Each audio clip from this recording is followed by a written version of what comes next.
ગુજરાતમાં સમાન નાગરિક સંહિતા સંદર્ભે યુસીસીની સમિતિના સભ્ય CL મીનાની ઉપસ્થિતિમાં ભુજમાં જિલ્લા કલેક્ટર કચેરી ખાતે બેઠક યોજવામાં આવી હતી, જેમાં સમિતિ દ્વારા સમાજના વિવિધ સમુદાય વર્ગો, સામાજિક ધાર્મિક સંસ્થાના પ્રતિનિધિઓ, પ્રબુદ્ધ નાગરિકો પાસેથી સમાન નાગરિક સંહિતા યુસીસીના અમલીકરણમાં કયા મુદ્દાઓને સામેલ કરવા જોઈએ એ સંદર્ભમાં મૌખિક તથા લેખિત પ્રતિભાવો સૂચના મેળવવામાં આવ્યા હતા।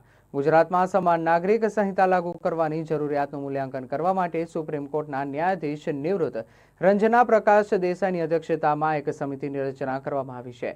સમિતિના સભ્યો રાજ્યના તમામ જિલ્લાઓમાં જઈને યુસીસી અંગે રજૂઆતો સાંભળીને અભિપ્રાયો મેળવી રહ્યા છે। આજે સમાન નાગરિક ધારા સમિતિની બેઠક હતી, એમાં વિવિધ સંગઠનો સંસ્થાઓએ સૂચન કર્યા છે। અમારા સંગઠન તરફથી પણ સૂચનો કરવામાં આવ્યા છે કે ભારતના બંધારણની મૂળભૂત ભાવના અનુચ્છેદ 44માં સમાન નાગરિક સંહિતા અમલી બનાવવા માટેની ત્યારે પણ જોગવાઈ કરવામાં આવી અને ભારતની સર્વોચ્ચ અદાલતે પણ વિવિધ ચુકાદાઓમાં વખતો વખત સમાન નાગરિક ધારા બનાવીને એનો અમલ કરવા માટે નિર્દેશો પણ આપ્યા છે। આપણો રાષ્ટ્ર એ સર્વધર્મ સમભાવ છે, ત્યારે કોઈ પણ ધર્મમાં માનવ વચ્ચે, પુરુષ મહિલા વચ્ચે કોઈ ભેદ નથી। ત્યારે આ ભેદ જે છે એ દૂર કરવા માટે સામાજિક અને રાષ્ટ્રીય એકતા માટે યુસીસી કાયદો ખૂબ જ આવશ્યકતા છે અને એમને દેશની જનતા સમર્થન કરે છે। અમારા સંગઠનને પણ સમર્થન કર્યું છે।